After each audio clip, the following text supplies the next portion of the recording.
Welcome to Pal online centre.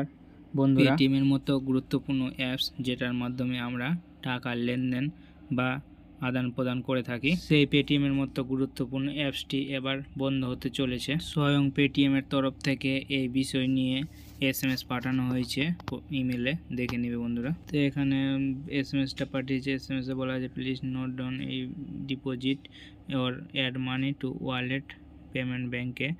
তো 29শে ফেব্রুয়ারি পর থেকে তোমরা অ্যাড মানি পেটিএম ওয়ালেটে করতে পারবে না। অর্থাৎ যাদের পেটিএমে ব্যালেন্স আছে তারা কিভাবে ব্যালেন্সটা ট্রান্সফার করবেন বা নিয়ে নেবে। তো কবে থেকে পেটিএম অ্যাপসটি বন্ধ হচ্ছে এবং কিসের জন্য বন্ধ হচ্ছে, কিসের জন্য পেটিএম এর মতো সুবিধা ইন্ডিয়াতে বন্ধ হচ্ছে, তো সম্পূর্ণ বিষয়টা এই ভিডিওর মাধ্যমে জানিয়ে দেবো বন্ধুরা। তো সুতরাং অবশ্যই চ্যানেলটাকে সাবস্ক্রাইব করে দিও এবং বেল আইকনটা অন করে নেবে এবং লাইক করবে এবং বন্ধুদের সঙ্গে শেয়ার করবে যাতে বন্ধুরাও জানতে পারে, এবং যারা আগে থেকে সাবস্ক্রাইব করে রেখেছো তাদেরকে অসংখ্য ধন্যবাদ। তো তোমাদের খবরের কাগজে বলে দিয়েছে এখানে পেটিএম পেমেন্টস ব্যাংক লাইসেন্স বাতিলের প্রতি আরবিআই কি হবে গ্রাহকদের জমানো টাকার। বন্ধুরা এখানে বলছে চলতি বছরের মার্চে পেটিএম পেমেন্টস ব্যাংকের অপারেটিং লাইসেন্স কেড়ে নেবে আরবিআই। সংস্থার ওপর শাস্তির খাড়া নেমে আসতে এই নিয়ে তুঙ্গে উঠেছে জল্পনা।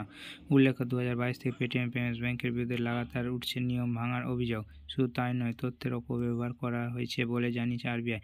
29শে ফেব্রুয়ারি পর্যন্ত নতুন গ্রাহক নেওয়া লেনদেনে নিষেধাজ্ঞা জারি রিজার্ভ ব্যাংক। তো আরও কি বলেছে দেখে না এখানে পেটিএম। এখানে বলছে পেটিএম ব্যাংকের লাইসেন্স বাতিল। তো লাইসেন্স বাতিল করে জানার পর নিয়ম ভাঙা রিজার্ভ ব্যাংক অফ ইন্ডিয়া বা আরবিআই এর কড়া সাজার মুখে পড়েছে পেটিএম পেমেন্টস ব্যাংক।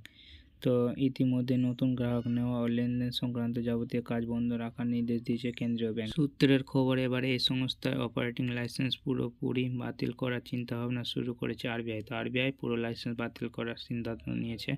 মার্চের প্রথম সপ্তাহে পেটিএম পেমেন্টস ব্যাংকের ওপর সেই শাস্তির খাড়া নেমে আসতে পারে বলে মনে করছে ওয়াকিবহাল মহল। তো বুঝতেই পারছো বন্ধুরা কি বলতে চাইছে। তো এখানে বলছে মার্কিন সংস্থা ব্লু মার্কের রিপোর্ট অনুযায়ী 29শে ফেব্রুয়ারির মধ্যে পেটিএম পেমেন্টস ব্যাংকের কাছে বিশদ বিবরণ চেয়ে পাঠিয়েছে আরবিআই। সেখানে গ্রাহকদের সমস্ত টাকা কিভাবে ফিরিয়ে দেওয়া হবে তা জানতে বলা হয়েছে। উল্লেখ্য, ওই তারিখ পর্যন্ত যাবতীয় লেনদেন বন্ধ রাখতে হবে পেটিএম পেমেন্টস ব্যাংকে। তো বুঝতে পারছো বন্ধুরা, 29শে ফেব্রুয়ারির মধ্যে পেটিএম পেমেন্টস ব্যাংকের কাছে লেনদেন চেয়েছে আরবিআই।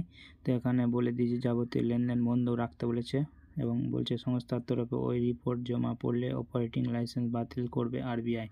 প্রতিবেদনে এমনটাই দাবি করেছে ব্লু মার্ক। তারপরে বলছে বর্তমানে পেটিএম পেমেন্টস ব্যাংকের 51% শেয়ার রয়েছে বিলিয়নার বিজয় শেখর শর্মার কাছে। বাকি স্টকের মালিক সংস্থার মূল কোম্পানি 197 কমিউনিকেশন লিমিটেড, একটি সীমাবদ্ধ অর্থকরী সংস্থা হিসেবে কাজ করে পেটিএম পেমেন্টস ব্যাংক, যার ঋণ দেওয়ার কোনো অধিকার নেই, তবে এখানে গ্রাহক ইচ্ছে মতো টাকা রাখতে পারে। তারপরে আমরা বলছি 2022 নভেম্বর পেটিএম পেমেন্টস ব্যাংকের বিরুদ্ধে আরবিআই নিয়ম ভাঙার অভিযোগ ওঠে।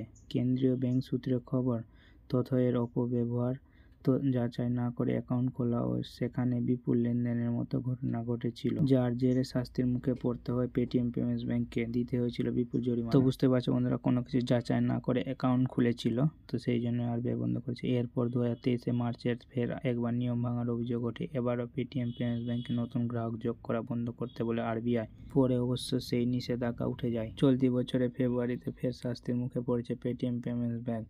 বর্তমানে এর অধিকাংশ পরিষেবা বন্ধ রাখার নির্দেশ দিয়েছে আরবিআই। তো আরবিআই অধিকাংশ পরিষেবা বন্ধ রাখতে বলেছে। কেন্দ্রীয় ব্যাংকের অভিযোগ, তথ্য নিরাপত্তা লঙ্ঘন, লেনদেন সংক্রান্ত নিয়ম মানেনি পেটিএম পেমেন্টস ব্যাংক। শুধু তাই নয়, লেনদেনের ক্ষেত্রে স্বচ্ছতার অভাব রয়েছে বলেও জানিয়েছে আরবিআই।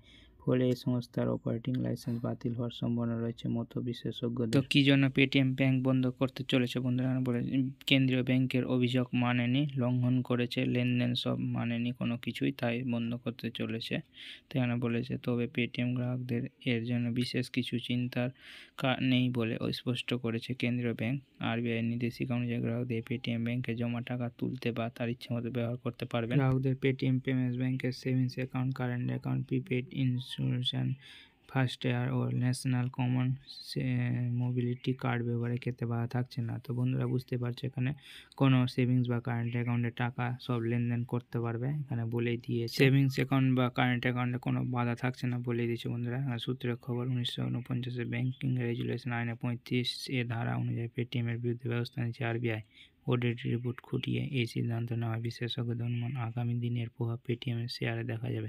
বৃহস্পতিবার অর্থাৎ 1 ফেব্রুয়ারি এর স্টকের দাম হু হু করে পড়তে পারে বলে অনুমান করেছে তারা। উল্লেখ্য, কয়েকদিন আগে পেটিএম পেমেন্টস ব্যাংকের শেয়ারে 20% পতন দেখা গিয়েছিল। ওই সব ছোট পোস্টপেইড ঋণের পরিমাণ কমানোর সিদ্ধান্ত নিয়েছিল এই সংস্থা। বাজেটের আগে আরবিআইয়ের সিদ্ধান্ত পেটিএমের ওপর বড় প্রভাব ফেলবে বলে মত ওয়াকিবহাল মহলের। অন্যদিকে ইউপিআই পেমেন্টের ক্ষেত্রে ক্যাশব্যাকের দারুণ অফার ঘোষণা করেছে বেসরকারি ব্যাংক ডিসিবি।